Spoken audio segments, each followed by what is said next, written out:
refreshing. Welcome to this completely unnecessary podcast number 165 for Tuesday. It's a Tuesday. We're doing this again. We just did one.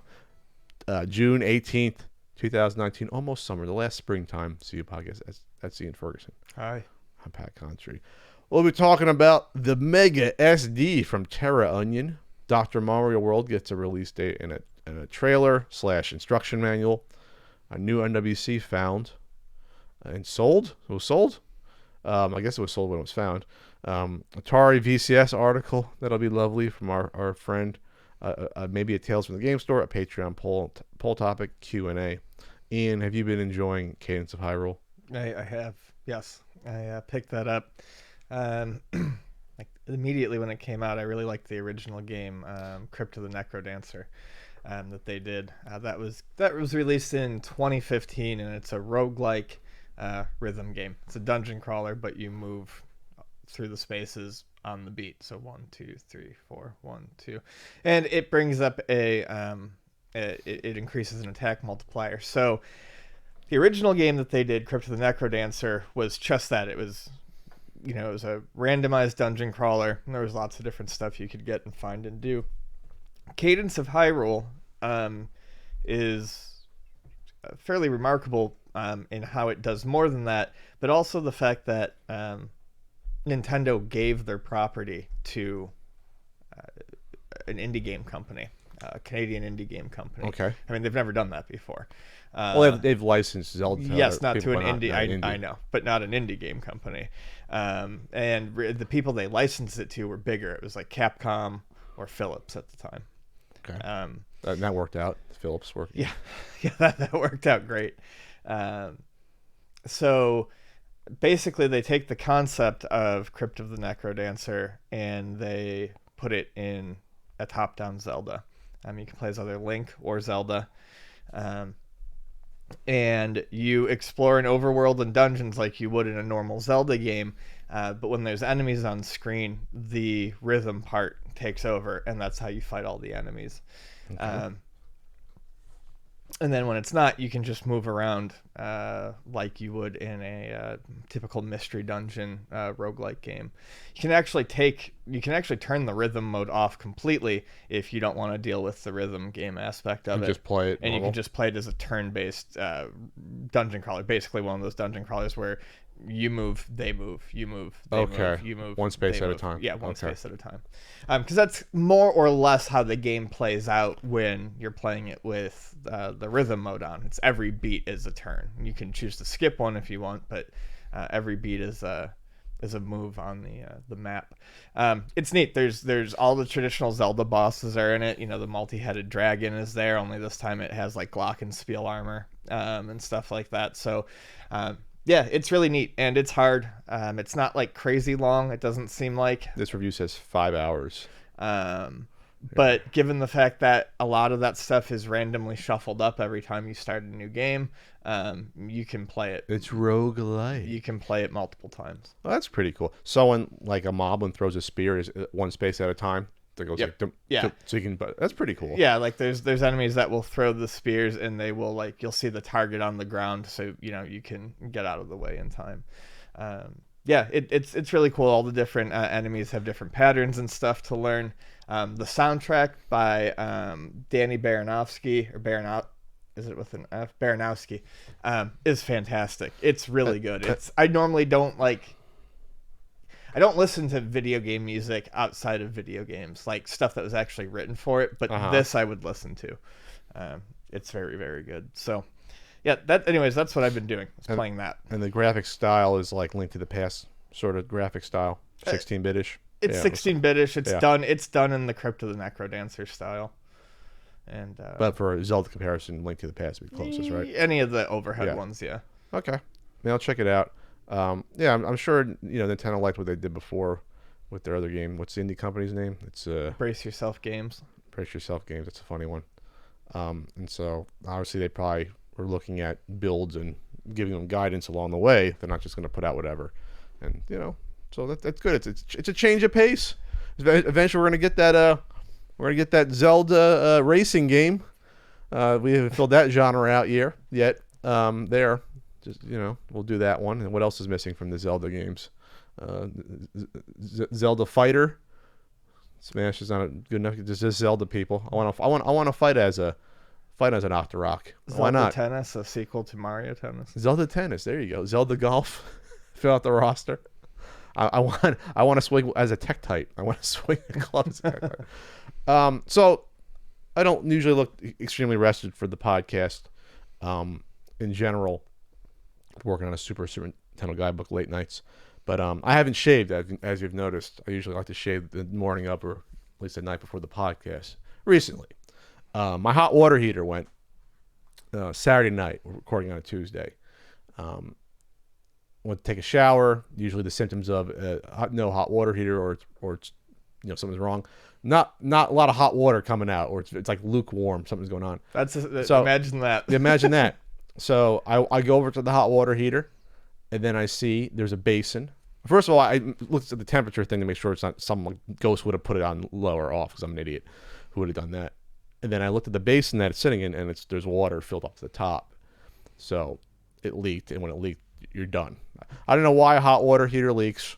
I asked my father for some knowledge on that on Father's Day, and he gave me some BS father answer that, Dad, I'm not 7. It's not working. The only thing I can think of is the steam builds up and it causes... The steam builds up? Steam, yeah. I don't think it's hot enough in there for there to be steamy. Well, I think that should be. It should be.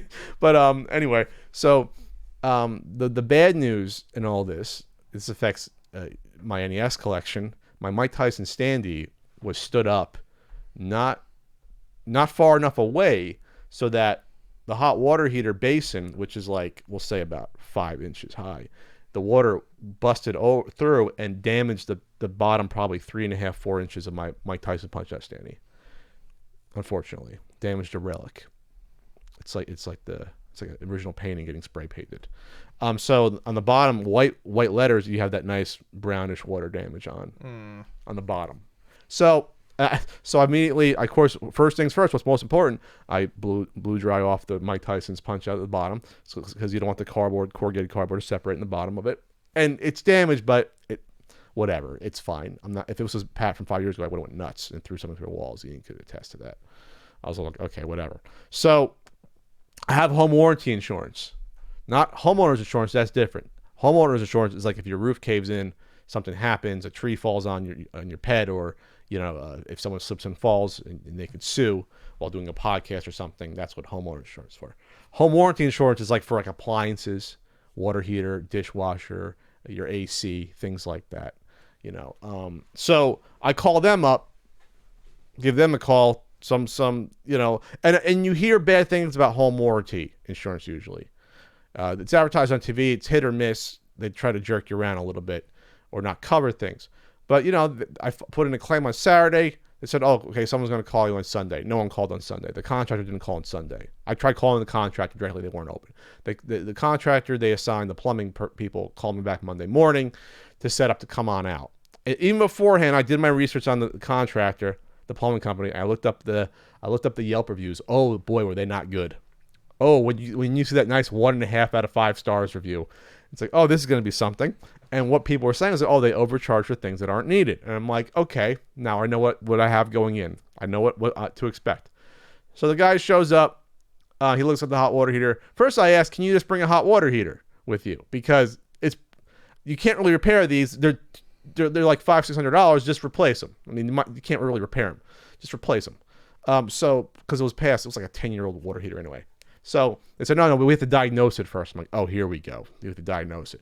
Guy comes out, says, yeah, we got to replace it, but we also have to replace everything around the hot water heater. We have to replace the supply lines, the gas line fitting, some flue pipe, and the drain pan, and something else, tup line. I can't read it.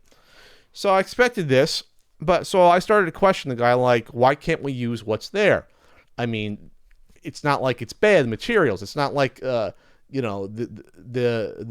metal supply water line is going to be bad. Why do you have to replace that? They're if anything, you just replace the fitting on the end. I'm not a total idiot when it comes to this stuff. I'm not a handyman, but I know a teeny bit.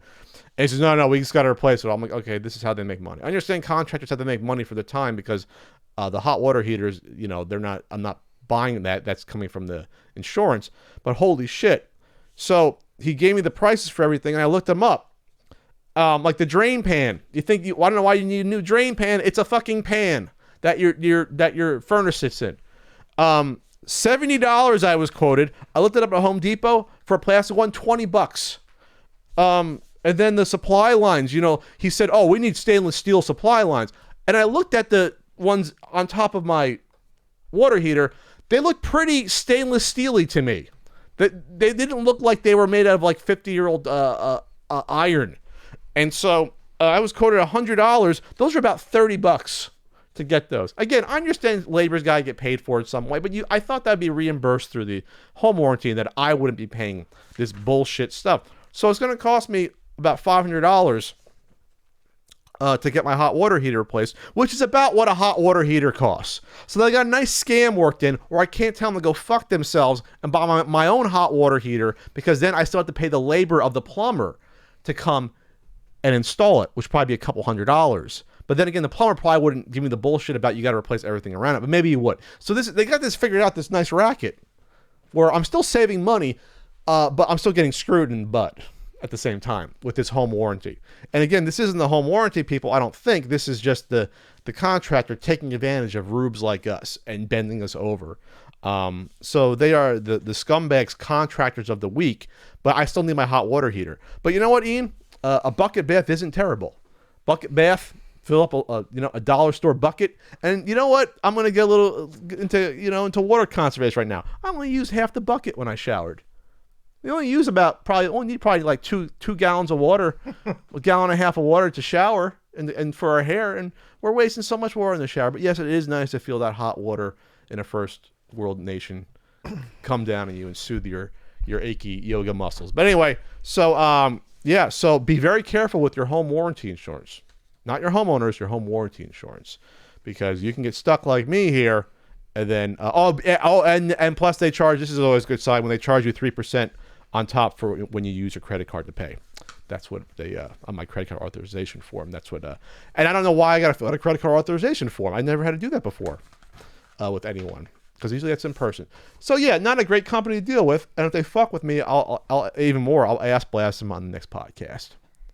So all right, if do you have any experience with home warranty? No, I do not. Okay. All right, I'm gonna be at Too Many Games this weekend. I'm leaving tomorrow night. I don't know how it's already upon me. And that's gonna be at toomanygames.com. Well, information at toomanygames.com in the Greater Philadelphia Expo Center, Oaks, PA, June 21st to 23rd. Come out and see me on my panels on Sunday. I'll be talking about upcoming book. I'll be talking about Not For Resale documentary. I'll be showing a clip from it. Kevin, the director, edited down our 41-minute conversation. It was me, Kelsey from Pink Gorilla, and Frank Cifaldi. We had a 41-minute basically conversation, free-flowing, and so that's going to be, I think, like a Blu-ray extra, but I'm going to probably show like a 10-minute version of that conversation. We talk about game preservation and physical media, where the future of game collecting is going and all that, and I'll be showing that off. And you can just say hi and maybe do the Play the Punk challenge there. And then I'll get to see my parents and my sister then after the event. Nice. And AJ, our pal AJ that I speak about. Side pocket. Sociopath side pocket AJ. He actually called me, I think, like an hour before I put the Super Side Pocket review into the work document. So like it was fate. It was fate. So okay, we're gonna move on with this good old CU podcast that doesn't need a hot water heater. All right, so we'll come hot out the gate with this announcement. Terra Onion, a company, I suppose.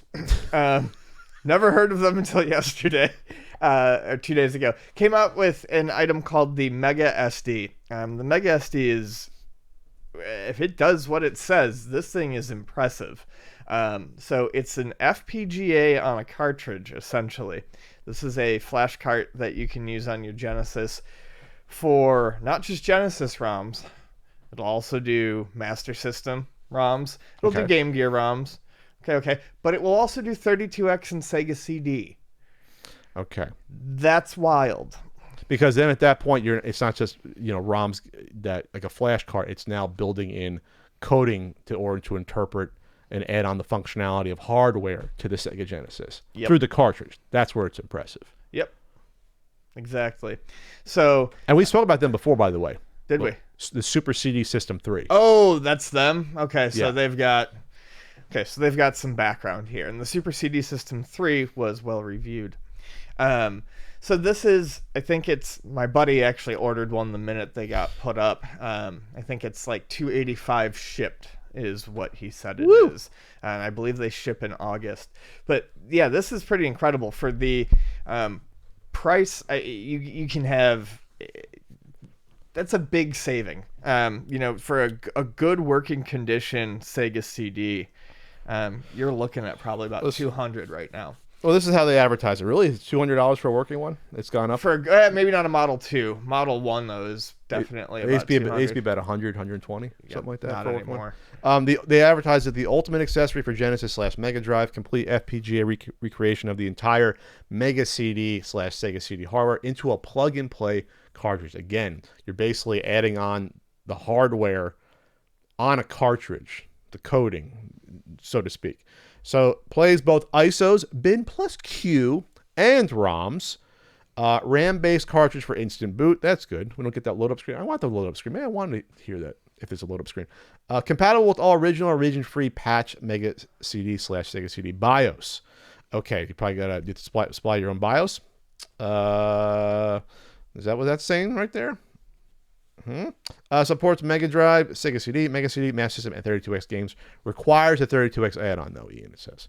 So you're going to have to plug this FPGA cart into the 32X. So it's not actually coding that in there entirely. Looks like compatible with the analog Mega SG. That's good. Save states, so you get all the emulation stuff, emulation quality you want. There's an interface for navigating your collection with screenshots, genre, year, and description. So again, that's stuff you can get with some flash cards have that. You don't need. It doesn't look like you need to provide your own BIOS. Oh, I'm looking at. Oh, I see what you're saying. Okay. It says compatible with all original region-free patch. Yeah. So I'm not sure what that means. I think it's just like for instance, if I load up my flash cart now, I can load up different BIOSes for Sega CD. Okay, so if you want to get the different load up language for 1.1 or whatever. Okay, so this is going to use a micro SD card. It supports up to a 400 gig, which you're going to need potentially if you want all those Sega CD games on, because they're not small. Once you get into CD stuff, you're talking these games probably anywhere from 400 to 700 megabytes, and then there's Sega CD games that have 2 or 3, starting with 4. So at that point, no. Scottie Pippen. I think Slam City is 4 discs. The 32X version of it? Oh, just the regular one. Okay. Now thinking about it, I think the Night Trap 32X one is that a couple? Anyway, so here's the point: is that 400 gig? Yeah, you wouldn't need that for just the Genesis library. But now, if you want everything, every Sega CD game, you're gonna need that 400 gigs. It's gonna add up pretty quickly there. So, yeah. And then it enhanced Mega Drive games with CD audio. That's really, really nice as well. Then I think I saw something about you also get the enhanced Master System sound. I think I saw that as well. Yeah, it's in there. From the Japanese one, which you didn't get here. So 232 is that euros or pounds? There. Euros, I think. Do the heroes? Euros. Euros. I want a euro right now. Yeah. But so this will sell pretty well. I can picture this being a good combination to the analog Mega SG. Yep. At that point you're spending $475. But at that point you should be pretty but much you wouldn't set. really need anything else either. No, the only bad part is again it's a lot more difficult to find the ISO. I mean I haven't looked lately, but you can download all the Genesis ROMs probably fairly easily, even if you want to just pick and choose certain ones. But I'm sure most people that get this will want probably everything loaded up. on it, or like 50 CD games. And you got to go out and find a torrent or find a site that has the ISOs and download them. And that's going to take a bit more time than downloading. You can download every Sega Genesis ROM in like probably 10 minutes on a decent connection. Found them. You found them? Yeah. You found all the ISOs? Yeah, Sega CD ISOs. Hey, don't say the website. Don't get us in trouble. 1 second. Okay. Well, there you go. So I don't know what the fuck I'm talking about. Allegedly, of course, you got to own all the original. Well, yes. Of course, yeah. You can only play backups. Wink. So, are you excited, Ian, for this? Yeah. I'm looking forward to checking it out in August when my friends ships. And again, let's see, it's $260 if that's euros. He said it was $280 something shipped. Oh, shipped. So to it cost $20 shipped. Okay, that makes sense. All right. And then I think that was euros, not pounds. I always get this. The euro has an E in it. It's the euro. Yeah. Okay. A pound is like a weird squiggly thing. Squiggly L. Okay. Yeah. Okay. I wish I knew what I was talking about. It's the sterling, the pound sterling. Anything else to add? Did I just cover most of the stuff here? Yeah, we did. It's supposed to be your topic. I talked about it and then you ran with it. I spiked the ball. We got it. But the interesting thing about this is if this could be applied in the future in order to emulate other CD-based systems, like they did with the Super, they're doing it. Yeah. The Super CD System 3, which I don't know if you know anyone who ever got that. It's out of stock right now, actually. The Super CD System 3 that came out. I think we talked about it last year. There. I know someone online who got it, and they said it was very, very good. And they also they have a Neo. They also have MVS flash cartridge, which was the first one. So they're doing good stuff. The Terra Onion. Interesting name. Sounds like a hearty meal, something earthy onion. Something you find at the Outback. Yeah. Get our blooming onions. I'm the Terra Onion at the Outback. They always get guys that do an Australian accent, but they don't get real Australians to do those commercials for like Outback Steakhouse. Sorry, that's a pet peeve of mine. Anyway, okay. All right. So look forward to Ian's review of this, maybe in Wednesday or September. That'll be Ian's debut video, like full 20-minute video reviewing it. Yeah. Can't wait to see that. Unlikely. Okay. Ian. Sir. We're fans of Dr. Mario. I do like Dr. Mario. I like Dr. Mario. I think it's more of a charming game than Tetris, and I'm a lot better at Dr. Mario than Tetris. So for that reasons, I gravitate more towards the Dr. Mario.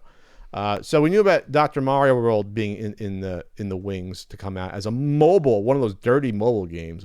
Mobile. But now Nintendo's coming out with more information. They came out with a Welcome to Dr. Mario World YouTube trailer, which explains how the game functions. So first of all, it's going to come out July 10th for iPhone and Android devices. It's a match 3 puzzler, which I guess what Dr. Mario kind of was. Yes, it was. I mean, was it the original match 3? Yeah. Or was that columns? Was columns a 3 or 4? I forget what columns. Columns was get colors in a line 3. Was Puzzle Bobble 3? Puzzle Bobbles Connect 3. So okay. This is not a match 3 like Bejeweled, which is what I think people immediately think. So what this does is the new Dr. Mario World, instead of pills falling into a pit, basically it goes upwards like a Puzzle Bobble or something like that. Which makes sense because your finger's usually on the bottom of your phone. So it's reversing it. Instead of the pills automatically falling, or at least falling very fast, it shows you basically grab the pill that's at the bottom of the screen. So let's say it's a blue pill, and you drag it onto the screen and it will start floating up to the enemies. And as it's moving, it looks like you can actually spin it while it's moving. And you still move it and drag it. And still move it and drag it around. So some of these levels are showing, a lot of like blocks in tricky places and the viruses beyond them. It looks like it's going to not only be like a puzzle game, but also there's a little bit of dexterity to that there too, to get it done in the your fingertips gonna get a workout in the minimum amount of moves. Yeah, and so the goal is still to clear all the viruses, but now you have a certain number of capsules that you can do it in. Yeah, so there's a move limit, which I guess you have to, because now being that you can move these suckers any way you want, You got to provide some challenge, or there'd be no challenge really to do this. And what's interesting about this is that that after if part of a capsule gets used, if the one's still remaining, you can then drag that piece elsewhere too. Yeah, it's looking like you can basically move everything. So you can use so if you just match say 3 yellows and they disappear and the blue's on the other side, you can drag that blue to some blue virus and get rid of that.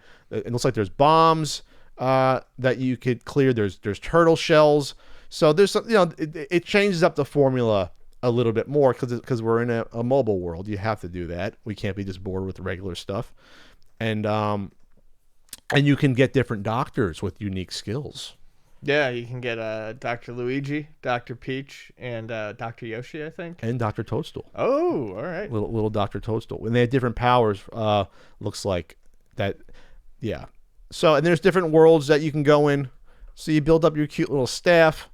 Looks like Yoshi can eliminate 3 objects at random, for example. That's what they show here. And then Peach can clear 1 column at random. So it gives you a little incentive to use these other guys out. I mean, this is for the casual person on the go or on the toilet that you don't want to get stuck. So that's exactly what this is all about. So it's free to play, and be careful what you wish for. It's free to play, and so basically it says that there's going to be 169 levels to start, but you can only attempt them so many times. You basically have like a heart meter before you pay with hearts. Yeah, and hearts are basically your energy, and if you run out of hearts, then you have to wait for them to slowly refill. So it's that tried and true method of you can play for free, but you can't play whenever you want, essentially. You can't play for an hour and a half straight. Yeah, you can't play for as long as you want. They will sell diamonds in this game for real money, and the diamonds can be used as hearts, as well as what else can they? You can buy, but diamonds is the currency, so you can. So diamonds is the currency. You can for buy. Everything. You can buy the other doctors with that. You buy the hearts. So like for example, 5 hearts is 10 diamonds. 60 minutes of infinite play, it was 30 diamonds. So in this currency, 30 diamonds is about $3, just to give you an idea. They're about 10 cents each from when you look at the cost. So everyone out there that might have been $10 for a mobile game, I now wish this was $10 because I have a feeling people are going to spend a lot more than $10 playing this game over its life, potentially. Possibly. I mean, if it's basically $3 an hour for infinite, play for that's yeah, and then you can also, I think it's for more tries at a single stage you use diamonds for as well. So this is why I don't mind paying money for a game and then not worrying ever again about it, because if people get into it, so yeah, they're gonna spend more money than they think. But that's how this model works, and Nintendo's gonna make $1 billion. This is gonna make a hell of a lot more than Super Mario Run because of that, I think. I think so too. I enjoyed Super Mario Run. I would always prefer to pay for a game than have it free to play. There are very few instances I can think of, and honestly, Pokemon Go does a pretty decent job of it. But yeah, I think it looks good regardless. I'll try it. We'll see if the free to play thing ends up scaring me away. Like a virus. It attaches to you because Nintendo figured out anyone can download this, kids or anyone, and plus the more people download it, it gets recommended in the App Store. So you can try it, and whatever, just spend a couple bucks here and there. It's no big deal. We got the cure for you. So yeah, that's kind of disheartening. I'd rather just get the option to pay 10, even 15 bucks, and then not to worry about it again. It looks fun though. Are you into games like this usually? Yeah, I said I'm gonna try it. They're sort of like goofy. Like they're challenging, but not. I guess I would say you're just moving around and just matching colors. It's like a basal instinct that just put colors together and they explode and disappear, and you feel good about yourself. I love doing that. I love making colors explode. That's why I love Bust a Move / Puzzle Bobble. I love that sort of thing. Is there a Puzzle Bobble on the App Store? There's got to be. There's a cat version at least. There's like a cat Bust a Move game that I know. I'm almost positive there's an official version here. But there's so many knockoffs because you can't like copyright just like a Puzzle Bobble type game at this point. But all right. So Dr. Mario World again comes out on July 10th. About a month before Ian's birthday. Yeah. Just about. You're August 9th? August 9th. I remember that. See? Woo! Or 9th. We're 3 months apart.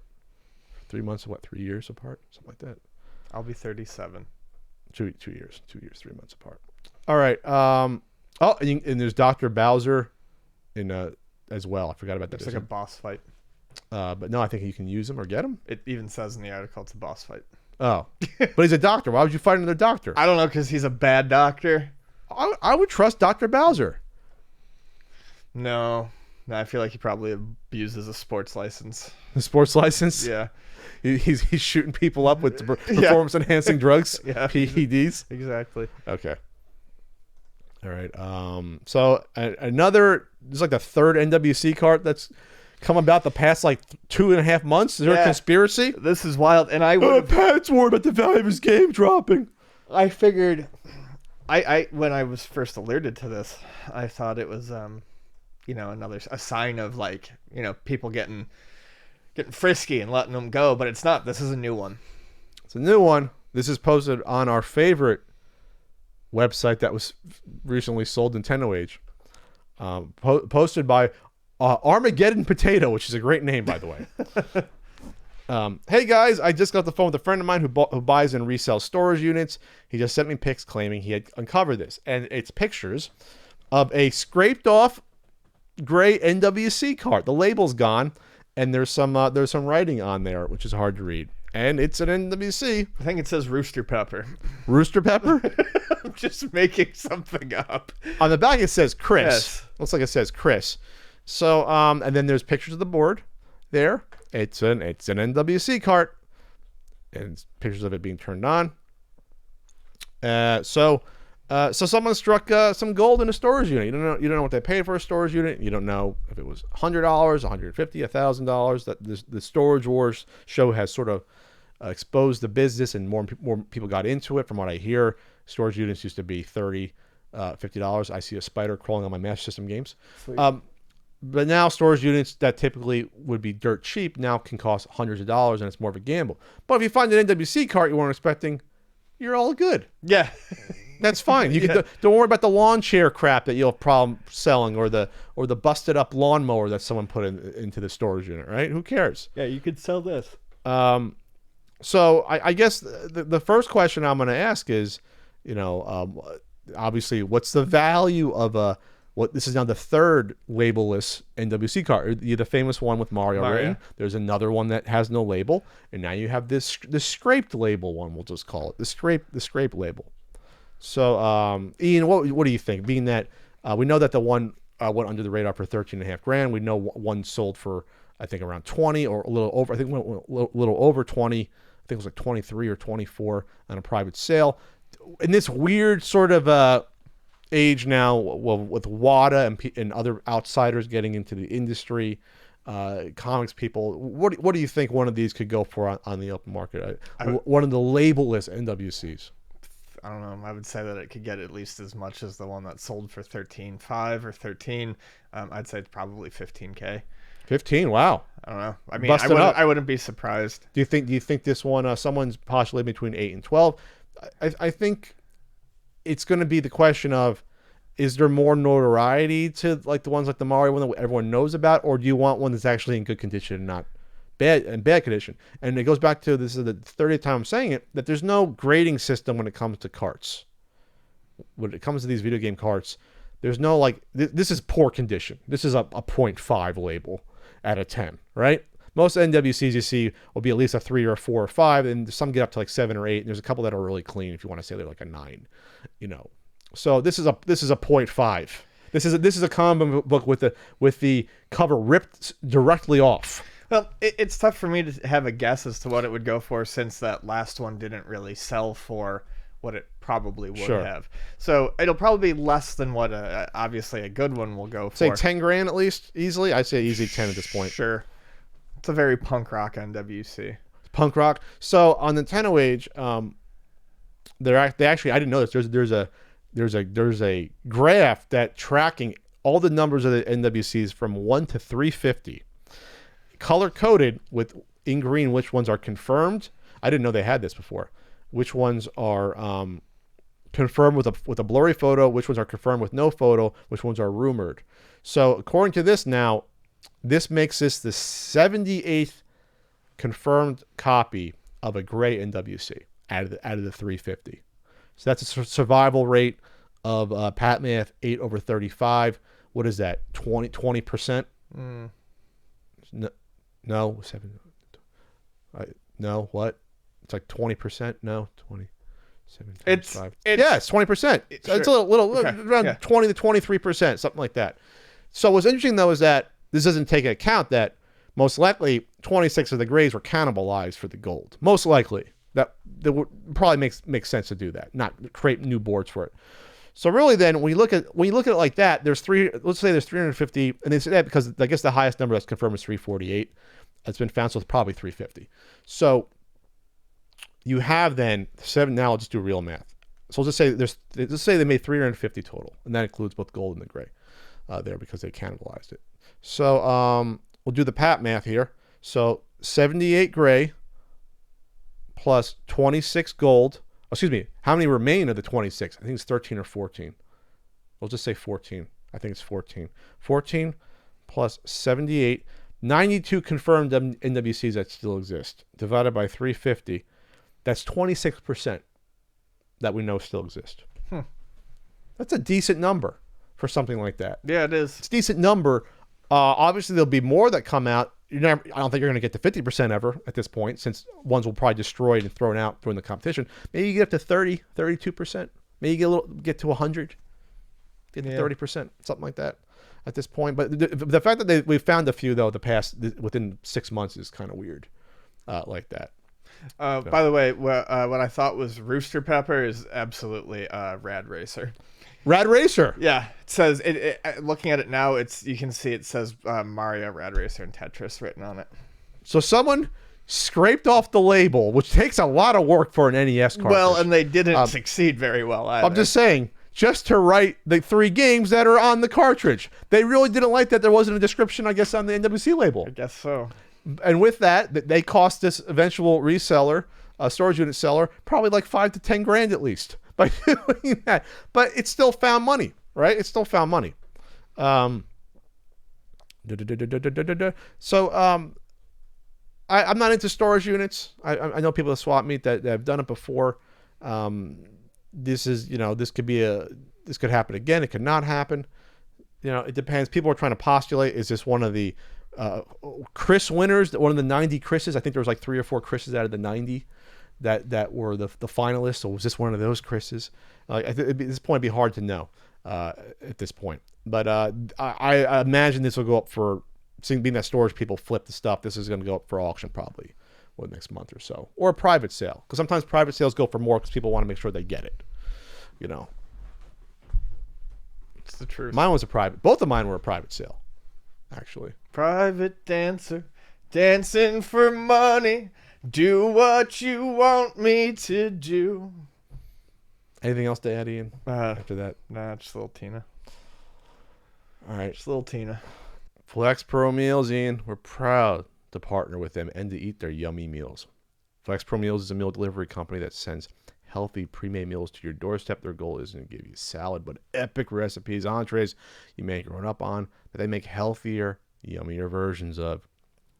Ian, what have you been eating lately from Flex Pro Meals? Baked fish and chips. That's been a good one. Chicken really and good. Dumplings. Been enjoying that as well. Backyard barbecue is always a delicious one. I took the one off my rotation. You enjoying that one right now? Vonnie enjoys that one. I worked in the breakfast burritos is tasty for a breakfast burrito. And then now I'm salivating. Smoked brisket mac always gets the job done for me. Yep. And then the staple has become for me just grilled chicken with sweet potatoes with some veggies. Chicken and pots. Some roughage there, and it's good. It's good eating. There's also other ones like beef stroganoff. Like you said, there's the Asian dishes as well thrown in there. And there's, like I said, there's a good rotation. Every month or two, they'll swap out a few lesser performing ones, maybe, or ones that seasonal. So right now you can get 20% off your first order. Use code CU Podcast when you visit flexpromeals.com. It's convenient. It's good for when you get back from the gym. Take it to work. Just don't over microwave it in your workspace. Microwave, your That'd be bad for people, Yeah. potentially. Be respectful. Again, 20% off your first order. Use code CU Podcast when you visit flexpromeals.com. Ian, Patrick, we're fans of the Register. we are. At least their coverage of the VCS has been fantastic. We're big fans of Kieran McCarthy out of San Francisco. I owe Kieran McCarthy, let's see, San Francisco, a clam chowder bowl. I think I owe him with some sourdough bread. Sourdough bowl. This is the second time Mr. McCarthy has written about. Third time? Because there was the first time, then there was the second time where he had to bring back the interview because they were saying he was just trolling. This is the third time he's talking about the great VCS console. So we feel a little kinship with Mr. Kieran McCarthy. So it was at GDC last year with the hotel suite thing. Yes. Where he saw the model and then he didn't get straight answers out of the people presenting him. Like, what is this? And they couldn't give him any answers. Yeah. Basically. So, but he's back again, Mr. McCarthy. So he wrote a good article here, and it brings up some very good points, some stuff that we have not brought up ourselves. And it's a cheeky article again. It is. Very cheeky. But so he brings up something that I didn't notice, and that is that the release date was missed twice. Having twice missed launch dates of December 2017 and July 2019, i.e. next month. This time around, the official launch date is March 2020, although Atari is still not committing to that date, noting on its website, all dates are good faith estimates and subject to change due to unforeseen circumstances. So this is interesting because these are not good faith estimates. When the French Atari CEO, which I believe I think Infogrames bought Atari, so that's why they're French, because Infogrames is French. When he was on with British Jim, with Stuart, good old Stuart, your buddy, he said on that, late this year, early next year. Right. 2020 isn't late this year, and March isn't exactly that early. I guess it's early-ish. It would be end of first quarter. End of first quarter. But the point that Kier is making here in this very cheeky article, I love that word now, is that now you're dropping this date 2.5 years later. And now, though, you've taken literally a few $1 million from people along the way. Yeah. And probably going to take more when you do more pre-orders. So we might as well read some of this article. Aside from the fact that Atari hasn't produced any hardware for some 20 years and only has access to its own back catalog of retro games, the VCS will offer the same specs as current game consoles at a time when the next generation of those consoles, with much higher specs, are due on the market. It's not wrong. Nope. 2020. This man is telling no lies. The baseline VCS is supposed to come with 4 gig of RAM, 32 gig of storage, an AMD Ryzen processor, an unspecified AMD Radeon graphics chipset, and will cost $250. It will provide 60 frames per second and 4K resolution. If you want an 8 gig RAM box, the cost jumps to $280. And if you want Atari's controllers with it, an extra $110, $390. Is that true? Yes. It's $390 just to get get everything. To get their rebranded gamepad and to get the joystick and the system. Holy shit. Yeah, you can walk into what is probably anywhere, but you can walk Luna, for instance, it's like the prices just dropped again. I want to say PS4s are $199 now, $189.99. What's the cheapest I can get a new PS4 for and a new Xbox One? Cheapest? No idea, but I'm going to guess probably $250. Maybe $200 on sale? Perhaps. By this Christmas, I'm sure there will be bundles for new ones for $200. And this is going to cost minimum $250 and really over $300 if you want their crappy controller with the red thumb fucking button things. So he says this is worse. Worse current specs. This is worse than the current specs of the Xbox One and the PS4 for the same price. But come 2020, the new PS5 and newly announced Xbox Project Scarlet will be on the market, offering 8K, 120 frames per second, more storage, and more RAM at the very least. As such, it makes absolutely no sense to buy an Atari VCS. And he links to his original article from July of 2017. Yeah. In fact, Atari's entire concept of its new console seems confused, to say the least, which is what we said after watching Stuart. The machine will run its own custom operating system, Atari OS, based on Linux. So the last part that I would bring up is this is a good part. So the biz is even confused about its only market advantage, the Atari brand and styling, from its announcement this week. The legendary brand is keenly focused at E3 on the things that set Atari VCS apart. Well, this is what Atari said. And the platform's performance capabilities while distancing the hardware from any lingering retro box impressions. Like the modern hardware that it lives on, the Atari VCS digital interface stands out with a striking and modern design, successfully taking inspiration from a vast and beloved heritage. And then he immediately goes to point out that they have not shown off the operating system or any of that. So, we're just taking that on their word that it's going to be striking. And this is things we've said. Whichever way you cut it, the Atari VCS makes absolutely no sense. The company is completely untested when it comes to hardware. And in fact, Atari isn't a real company anymore. Yep. It's more of a marketing shell that owns Atari's intellectual property with a skeleton staff and no games expertise. It's a virtual guarantee that the new VCS console will be buggy. I'll argue this. What are the odds this comes out at this point? I have no idea, honestly. Is it even money? One to one? And by the way, go to the register.co.uk and read... I'll link the article. Yeah, read Kieran's article. It's very good. He goes into a bit more stuff. And that's right. They go over. And they accused them of professional trolling. That's right. That's what I was talking about. So that was Article 2. That was Article 2 because he had 3. To pull up the interview. Yeah, the audio. Yes, so he went through and completely reseeded everything. There's no screenshots of the operating system. But I don't know if this is actually going to make it. Yes, I think it will. I think they have the money behind them to put out something shitty. I think that they're going to do bare minimum and release something. Well, it can't be. Well, yeah, but being that they somehow got the deal. We didn't talk about this when they announced it's going to be in GameStop and Walmart stores. If there's still GameStop stores a year from now, true, it'll be in GameStop stores, and it's going to be in Walmarts. They must have whoever they had to speak to the Walmart and GameStop buyers, the people that are responsible for getting the product on shelves. They must have really schmoozed them for Walmart to give up. Give that person a better job somewhere else because they can apparently talk their ass off. Because for Walmart to say, we're going to give up space in our video game section that Sony, Microsoft, Nintendo have for real products people want. Products. for a $300 retro console that anyone walking by will look at this and be, what the fuck is this? This is going to be a repeat of basically looking at the Atari Jaguar sitting next to the PlayStation and the N64. Right? Like, that's basically I think you're giving this too much credit. No, but I'm saying that's what this is going to be. Yes, I know. I'm just saying, I think that... But the Jaguar had real games that were developed. Yeah.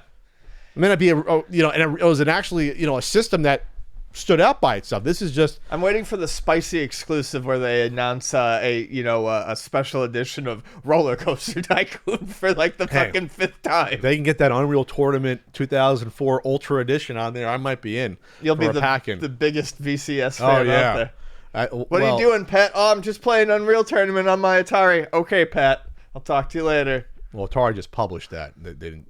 I think Epic still has the rights to that. Well, yeah. So I'm just saying. But they did publish that. So that was the last time Atari was worth anything to me. It was 15 years ago. Oh, that's right. They did publish that.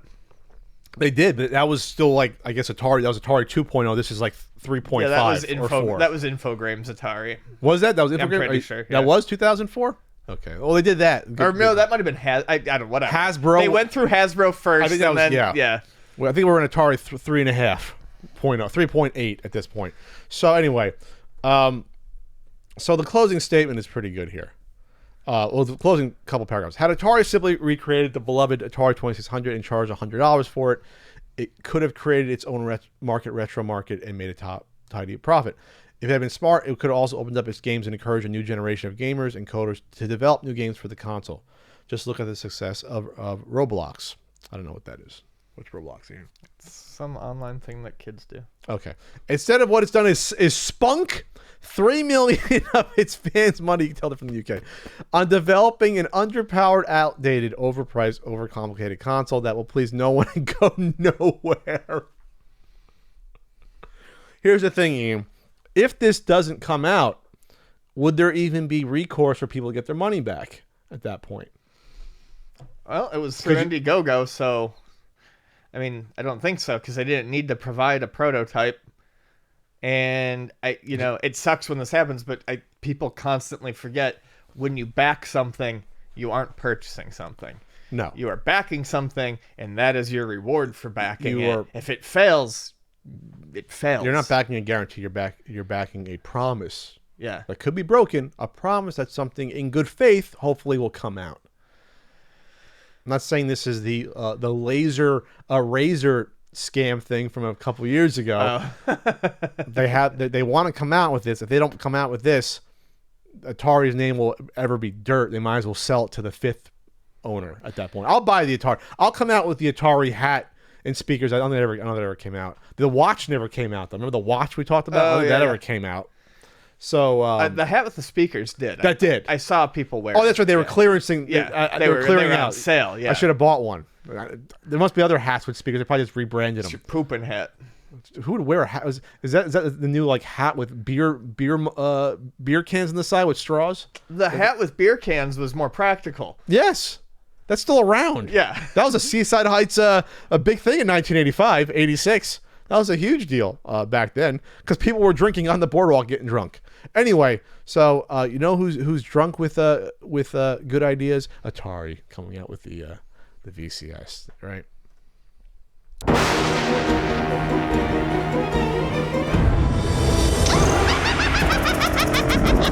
Tales from the game store. All right, Ian, do we have a tale from the game store? From the game store? I think we do. I broke the TV, so I guess that could kind of be a tale from the game store. It had been a day. It had been a week. I had a lot of like shitty kids in.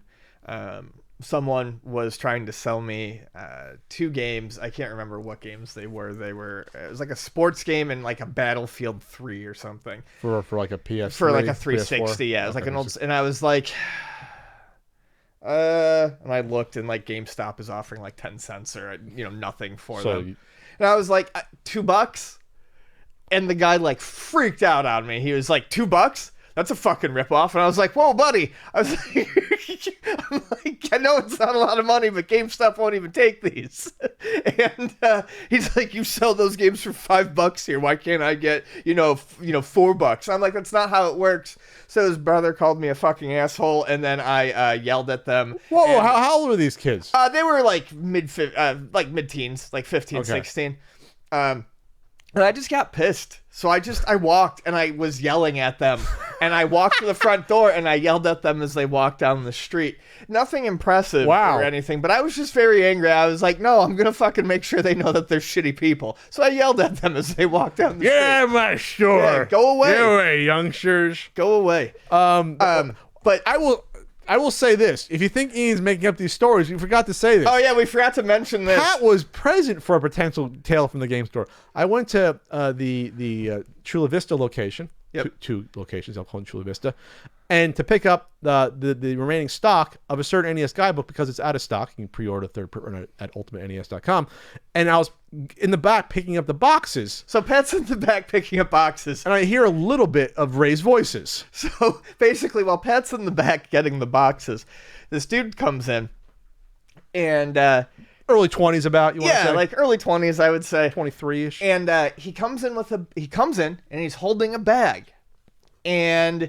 he looks at me and I look at him and I'm like, hey, what's going on? Good morning. And he's friendly. He's like, hey, what's going on? And he goes, I've got this bag. Do you want me to put it on the counter? And I said, no, that's okay. I said, there's no games in the cases or anything. He's like, oh, okay, cool. So he's looking around and he picks up a couple of games and puts them down after like 2-3 minutes. It was very short, 2 minutes. And he puts the bag on top of it. He puts the games on the counter and he puts the bag up there. And he goes, I want to trade these in towards these games. And I'm like, sure.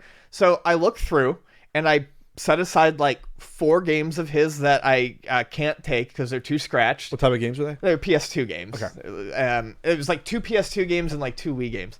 And then I had a stack of probably about 6 games of his that I could take. So I was like, all right, so...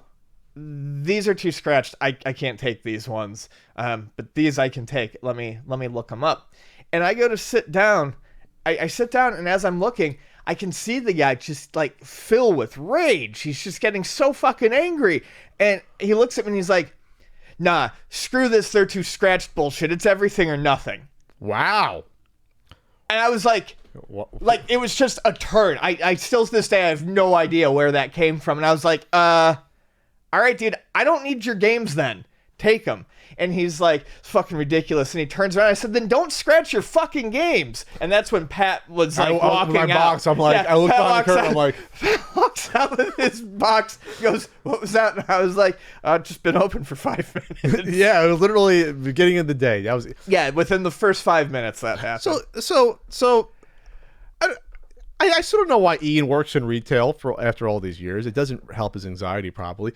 But I know this exists because I've worked in retail. I know there's these type of people. Yeah. But when you combine people that want money, they're not buying stuff. People that want money from your business and then get pissed when they're declined, it's going to create some weird moments. Yeah, it's obviously going to create weird moments. And just the fact that it's any sort of hobbyist shop, anything that someone can get into, heavily, that's going to attract certain people. I get really into certain things. I get really excited when I'm at record stores, but there's lots of reasons why this stuff is all very actually normal. In retail, especially like a video game shop. I guarantee you a board game shop is the same way. I guarantee you that a pipe tobacco shop is the same way. Anything that just has people who are into like one specific You think thing. people resell their tobacco pipes? No, but I mean, trade them in? I go to Racine and Laramie to get pipe tobacco every once in a while. So, You smoke a pipe? Yeah. Okay. Yeah. To get pipe tobacco every once in a while. And there's interesting people there too. Okay. But they debate stuff and... yeah. Yeah, I mean, I don't know. How to pack your tobacco properly. You do have to be... There's a art to pack. Is there different types of pipes where like some... The blowhole's different? I don't know. I have a nice pipe that I like, and I know what tobacco is. Was there a pipe war in the 90s, like the console wars, where there was like two sides that... I also have all of my grandfather's antique pipes. Oh. Yeah. Okay. It's interesting. I don't know how my grandfather's... Anyway. So, I was going to say real quick, though, I got real kerfluffled and flustered this week. And so, it was towards the end of the day on Friday, and I was getting real happy. Or Saturday, I'm like, oh, I'm going to go home.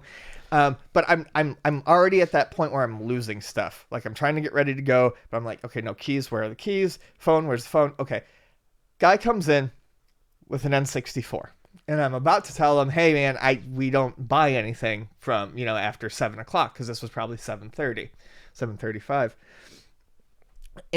But he was a customer that I recognized, and so I kind of stopped. And he goes, hey, can you test out this N64? He's like, it's not working for me. He's like, and I know, what I should usually do. And I'm like, yeah, I can test out the N64 for you, not a big deal.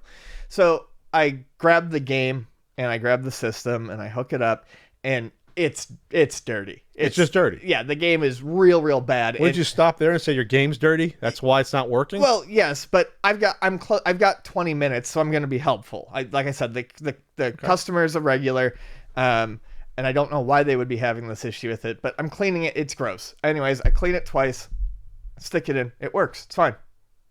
System works. So I immediately in my head go back to thinking about finishing up all my closing duties. I unhook the power cord, but I do not unhook the TV cord, the AV cable from the front, from the back of the N64. Of the back, but was it going in the front of the TV or the back of the TV? Okay. And I walked away, all whatever discombobulated, and was like, "All right, you're all set, no problem. Take it easy." And he picks up the N64 and goes, thanks, and turns around to walk away with it. And the TV just comes fucking crashing to the ground.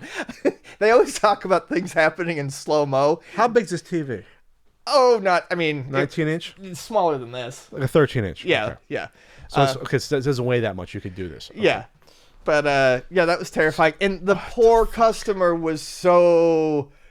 They went just like sheet white. And I was like, it's fine. It's not your fault. And they're like, oh my God, I did that. I'm like, I'm the one who told you could pick up the system and go. I was like, if there's fault involved, it's 75% Ian at least here. Yeah. 25% his. He had to have realized at some point that the cord is still attached to something. He did. That's what I mean. Like, it was all in, like, it wasn't even slow-mo. It was freeze frame. He grabbed it. No, he turned and goes, oh no. And like, I could see it like... But I mean, as soon as he picked it up, he has to see that that the cord is running to the TV. Oh, there's a lot of cords though on that counter usually. I mean, So he assumed maybe it was just a loose cord on the N64. I don't know. I told him he could take it and go. He took it. Yeah, it's definitely you're definitely. Yeah. I said this is like a civil suit. You're at least 75% liable. He's not 100. He's like maybe 15% liable here. For here. So it was a nice little 13-inch though. Yeah, CRT. So I destroyed it and I had to call Treg, right before closing, and Well, you can pick another one up somewhere, or you had probably another one in the back. he got another and dropped it off. At this point, you got to stockpile CRTs. They're like gold. Oh no, it's not a CRT. Oh, A flat screen. oh, flat screen. How did it break? A flat screen was just it smashed the It front. fell like fucking 3 feet off the counter. Oh, it's a flat screen. Who cares then? I thought it was a little CRT that could have potentially killed like a small child. No, we can't test the CRTs anymore because then we couldn't test any of the modern consoles. All right. It was one of those little. Okay, those are cheap. Yeah, Like it looks like $50. It was 80, but yeah. About 80. 5. Still, you don't want to Yeah. go throwing TVs on the ground if you can avoid it. No, like I said, you're at fault. I would dock your pay. That's what I would definitely do if you destroy the obscenely expensive CU Podcastron 9000. There's going to be hell to pay. Well, Ian. luckily, Treg does not dock my pay. I was going to say, this is what I would recommend, Ian. Why is there not a poster when you walk in? Sort of like a dentist sort of poster with like Mr. Q-Tip saying, "Have you tried cleaning your games?" with like a smile. Because wouldn't that solve No. 90% of the queries you get asked? No, because so many people come in, they're like, I tried to clean that. Like, they'll buy something, and they'll be like, I cleaned the games like you said, and then I'll take the game, and I'll clean it, and it's dirty as shit. People Still have the poster, so when people walk in, it's on their mind, and maybe they won't ask you, "How do I clean my games?" Or just have Mr. Q-Tip. Someone draw a Mr. Q-Tip for Ian with a smiley face saying, it's Mr. Q-Tip holding Q-tips and a Menda bottle on the other side saying, "Have you cleaned your games today?" Almost like, "Have you brushed your teeth today?" But it's Mr. Q-Tip. It's like Clerks. I will commission How much that. is this? It doesn't matter how many things you put Mr. up. Q-Tip should be a thing, I think, at all retro game shops. This will be my mascot, Mr. Q-Tip. Mm-hmm. We'll have plushies, we'll have t-shirts. Mr. Q-Tip holding Q-tips with a smile and a Menda bottle. That's what it should be. All right. So that was our Tales from the Game Store. See, we got like 10 minutes out of that. 11 minutes. You say, "Oh, we're not going to do one." Like, there's got to be one done every at least 3 weeks, or else there's going to be a riot, I think, with the people out there. There's got to be some good come out of you working at Luna Video Games. Besides your anxiety from working at Luna Video Games, we have to have something positive happen from it. Well, you make people happy playing old video games, I think. Right? Mm-hmm. Patreon poll topic, Ian. Patreon.com/CU podcast. I bully you into saying this all the time. Mm-hmm. And then you can All the get time. Ian gets his writings. Half his writings are about some sort of food that he's either consumed or created or talks about. But he talked about Yahtzee app about a month ago. Yep. On there, he talks about. And then we have our Patreon poll topic and Ian's hangout. How did your hangout go on Sunday? Went well. Went well. Yes. You can see how Ian looks before noon. Besides, right now. I was gonna say, you always see how I look before noon. In third place, Ian's. This is not going well for your topic. 14%. Remove the film off game consoles or let it be. Only 14%. That's gone. We tried it. Wow. Neck and neck at 42 and 44%. At 42%. Why is the term "doesn't age well" problematic with video games? I really wanted that one to win. I can go off on that. And then at first place, 44%. What unlicensed NES games would have been good if Nintendo had made them? Dudes with Attitude / Trolls with Treasure Island. I swear there's a good game in there somewhere. It's a puzzle game. Yep. It needs to not look like shit. It needs some charm around it. I think Dudes with Attitudes. What did I give that review? Did I review that one? I'll go to a certain app. So it's a puzzle game where the pieces move back and forth from the outer edge to the middle, and then you change the color of the guy to remove those colored blocks by hitting these little color symbols. So like you hit them, you turn them green, then you bounce to the green guys and eliminate them. Then you hit the red one, you bounce to the red bricks and eliminate them. It's puzzle / really action. It's there's a lot of timing to it more than anything. Is flipping your colors when you're supposed to. I got to read down. I have the beta version on my phone for the upcoming re-release. But I like gotta that. download it. And Yeah. then as far as another one, I would go with Mermaids of Atlantis. Mermaids of Atlantis actually has a fairly decent it's a idea behind Bubbles. it. It's another puzzle game. It's a pit Match puzzle 3? game. I don't know, but the bubbles rise and you rotate them and you have to connect the bubbles and it's a perfectly serviceable puzzle game. I actually like it. Once again, though, it's just really rough around the edges because of the third-party nature of it. And actually, Or, unlicensed. that was actually rebranded from Bubble Bath Babes. That came out first. Yep. You rebrand an adult game. That's interesting. I don't have the app open on me. I got to re-download the app. Ian, how Nintendo would have done Wally Bear in the No Gang? You think they would have pulled it off with like using like Toadstool or using Yoshi? For which one? Wally Bear in the No Gang. Oh, How would Nintendo have had their anti-drug game come to fruition in your mind there? I don't know. That's a good question. Would you work in some Dr. Mario puzzle, like eliminate the Yeah. drugs or pop your own pills? Well, I mean, Toby. So you could have a Koopa in there to replace Toby Turtle. Okay, And this is a turtle. yep, and you could have So what is there? The fox. There's the could have fox. Nabbit There's the in bear. there to be the rabbit. Okay. And Nabbit could be charged with stealing pharmaceuticals from Dr. Mario. Ah, okay. And I'm gonna say Toad has to go and get him back. I'm re-downloading my app right now so I can look up all the unlicensed games. What about any of the Tengen games? Oh, whoa, RBI Baseball. If that was an NES release, they would have put on some NES characters on there. But Nintendo characters. That would have been great. There was a first party RBI release. Yeah, There was a licensed RBI release. Okay, then it went third. Okay, I was just fine. Don't go with my premise that could have talked about for 2 minutes, Ian. Just blow it up. Okay. I'm gonna look up here everything once my app gets going here. Unlicensed games, game search. You got to be able to think one from the top of your head. Well, 90%, 80% is licensed on the NES. 85% is about license. So Tengen, Color Dreams games, Bunch games, Wisdom Tree games, AVE games, American Game Cartridge Inc. games. Those are the unlicensed companies. And I'm missing one there. Let me just search unlicensed here, Ian. God, All right. Jesus, Just saying. get snappy with me here. No, I'm surprised that the Nintendo guy can't think. I'm of tired, Ian. I was up till 1:30 last night. You're like, I'm gonna do the list view. Okay, all right. There's 95 unlicensed games. So there's actually we had a Tetris one, so that did pretty well. I'm trying to see one that would have been not like a Rolling Thunder because that's semi-licensed. That was a real. I don't feel like the game. Tengen carts really count. They don't count. They don't count there. Would Nintendo have done their own Operation Secret Storm? They would have done their own Desert Storm release. I doubt that would have happened there. How Raid about 2020? how about a Nintendo Micro Machines? That would have done gangbusters. I mean, that one actually sold very well because it was on Shop at Home. I think it was on QVC Micro Machines. So that actually did well. Yeah, I mean that was the one release that they did that.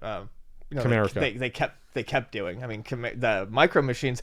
They stopped trying to do Linus Spacehead after the Genesis, but Micro Machines is still being made today.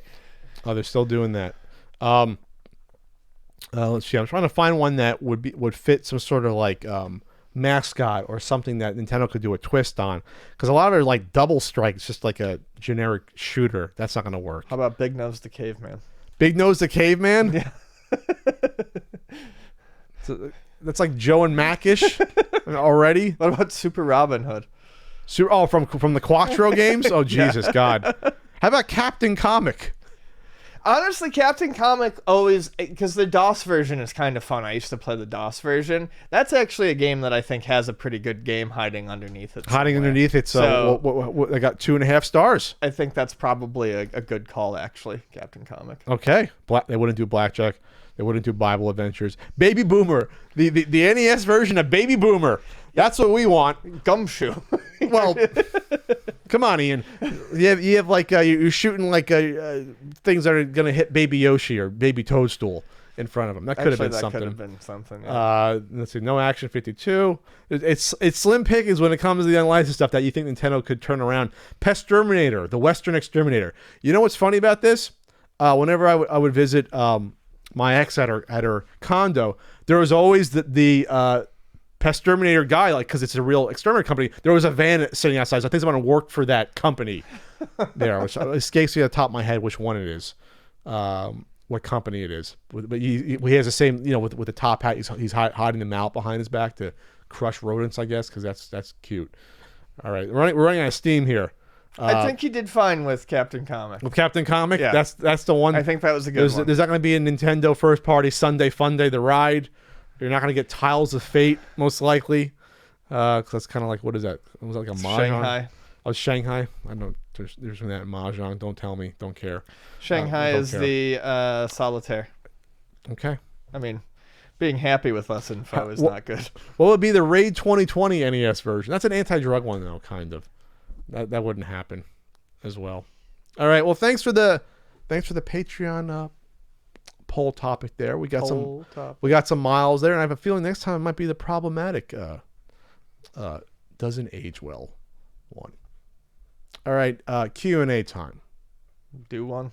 on the CU podcast. We'll do one. We'll do one. This is from, remember, we're not going to do a podcast for like about 9 days. Well, let's do it. This is from Chuck. It just says Chuck. I don't have the Twitter name. Why do YouTubers create personas and act as those characters instead of their true selves? I mean, I don't know. My take on it is there's a couple reasons why. One, these people want to be liked, so they have to act a character out that doesn't have their faults. That's what you have to do on the big stage. So they want to be liked. The big YouTube stage. Yeah, the big YouTube Or stage. Twitter stage, or excuse me, Twitch stage. Yeah. So Streaming. I mean, obviously, when you're doing this sort of thing for whatever it is, money, a business, you need people to like you. You need to be attractive to them. You need to be. There needs to be good reasons for them to want to be your friend. So they're going to act as an oversized version of themselves online. The other one is honestly, some YouTubers are private, and having that sort of persona is sort of a defense mechanism. But then there's other YouTubers who use their personas to take advantage of people. I mean, we certainly don't have any examples of that in. There's no one that's done like 5 videos on me in the past 6 months that we can bring up. Oh, I was thinking of someone else, but yeah, that person too. But yeah, I mean, there's basically my saying is my thing here is not having a persona is not always bad if you're using it to try to separate work from real life. But I think a lot of times it gets out of control. Well, this is performance art. Sure. Podcasting in a way is performance art. Radio. We're putting on a performance in some aspects. It's not really necessarily a persona, but we're putting on a performance. I think there's a difference between performance and persona. Sure. But when you have to embody a character to appeal to a certain audience, that's why you're doing it, because it's always about market share and garnering an audience. And there was a CNET did an article about the rise of the angry YouTube gamers and things like that in the past year. We've seen it past year and a half about it.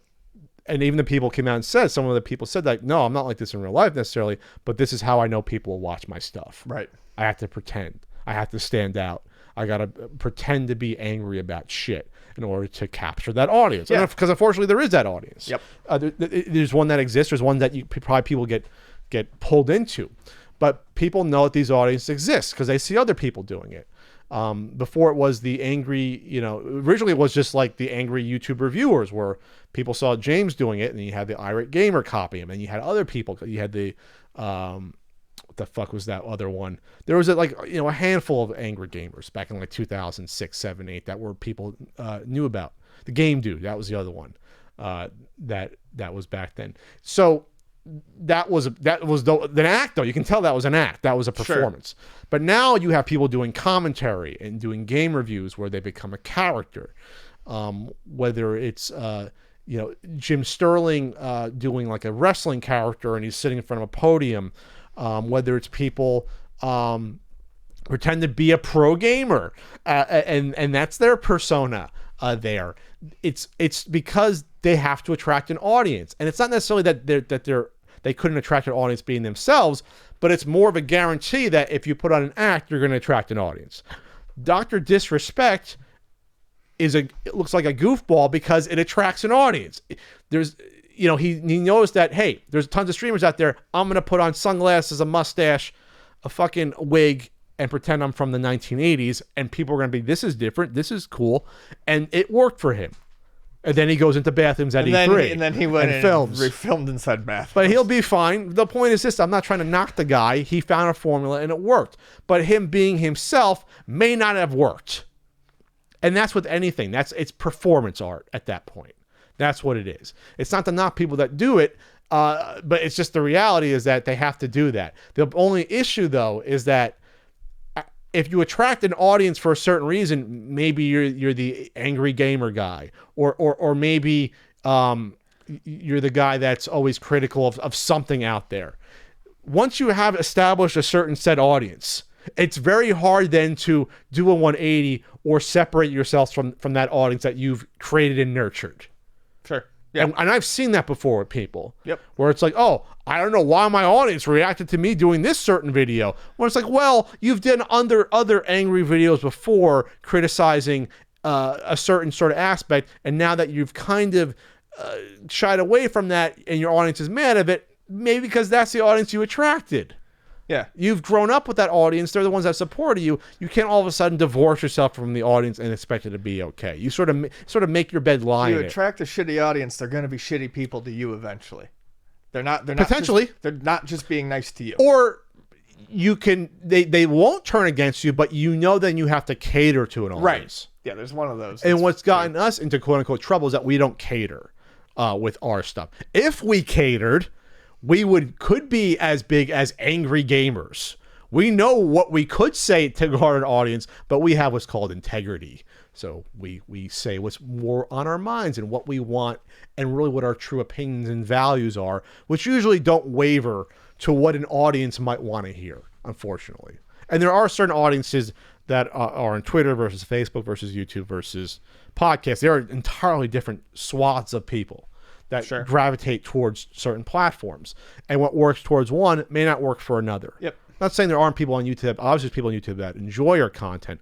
But there's also people on YouTube that enjoy other types of content that we won't cater towards as well. And that's just the reality of how the business works. So when people say, like, well, why is the channel isn't growing or you're losing subscribers because people spotlight your pain, it's like, well, that's expected at some point.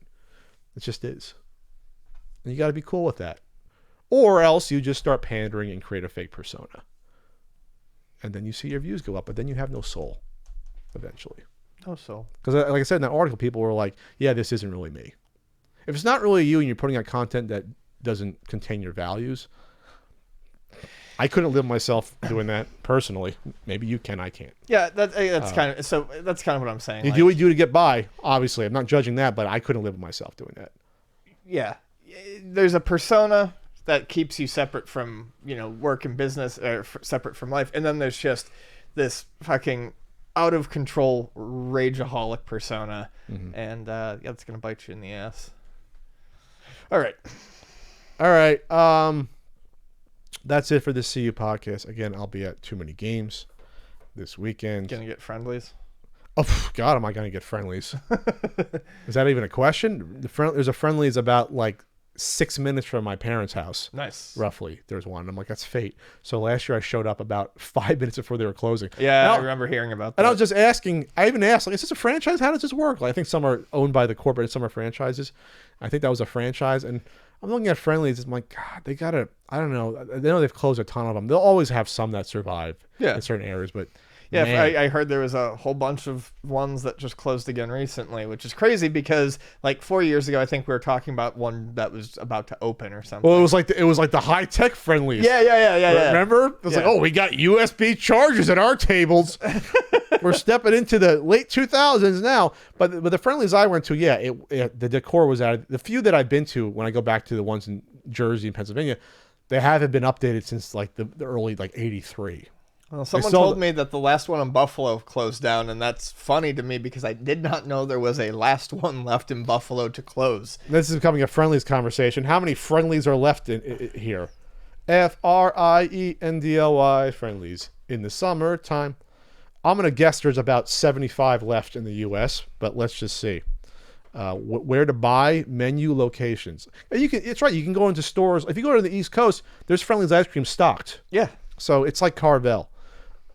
Looks like there's probably between 80 and 100. I'm trying to, let's see, how to put in my zip code, my old zip code. There used to be one about 15 minutes away, and boy, did I take that for granted as a kid. Yeah. Right? Even in my 20s, I took that for granted. In New Jersey, there are how many left in Jersey? There's only 3 left. 3. Metuchen, Clark, and Old Bridge. At some point, there probably used to be about 25. Sure. Probably like 25, 30 years ago. There's 3 left in Jersey. Is that right? Or is it within a certain mileage of me? That can't be right. There's got to be more than 3. I'm looking at this map. It looks like there's a lot more. There's got to be more than 3 in Jersey. Yeah, I'm looking at the same thing. Okay, I apologize. There's more than 3. Apparently, there's 3 in Florida. Oh, okay. There's a couple in South Carolina, North Carolina. Yeah, there's none in Canada. We haven't broken through there yet. I want a Reese's cup. The Reese's Peanut Butter Cup Sundae? Yeah. Okay, sorry. In Jersey, there's about, looks like 15 to 20 left at least. Okay. There's a decent amount left. There's probably over 100, it looks like. Or about 100. Okay, but they're closing still. Stay with us, friendlies. There's a ton on Long Island. Well, we're going to be in Long Island. Yeah. Yeah, we will be in Long Island. Retro Gaming Expo. What do you think I was saying? Yeah. Yeah, the weekend of August 10th and 11th. We're going to be there. Absolutely. Come see us. There's any in Maine? We're just talking about friendlies now. There's a few in Maine. There's a handful in Vermont. There's about 7 in Vermont. There's actually not a huge amount in New York besides Long Island. Pennsylvania and New Jersey, that's where they're at. Couple in Maryland, it looks like. Couple in Delaware. I always forget Delaware's a state. We all do. And so, any in Rhode Island? Yeah, there's some in Rhode Island. Yeah. I can't remember if I'm actually ever been in Rhode Island before. Oh, I'm sorry. This is going off the rails. So anyways, that was a good podcast. The whole point is this. I'm going to get the small, not the large, peanut butter cup sundae. I don't care that it's only 50 cents more. I can't eat it. I can't eat the large anymore. It's ridiculous. It's massive. Peanut butter cup sundaes might be the best thing ever. I have gift cards. Someone sent me gift cards in the mail last year. I'll bring that. Nice. So that'll be a Too Many Games. If you're part of the crew, the all you can eat sushi crew, if you're lucky enough to be part of the all you can eat sushi / Friendly's ice cream crew, maybe Pat will treat you this year. We'll see. All right, for Ian Ferguson. For me. I'm Pat Contry. We're gonna get going, and we'll see you later. Bye.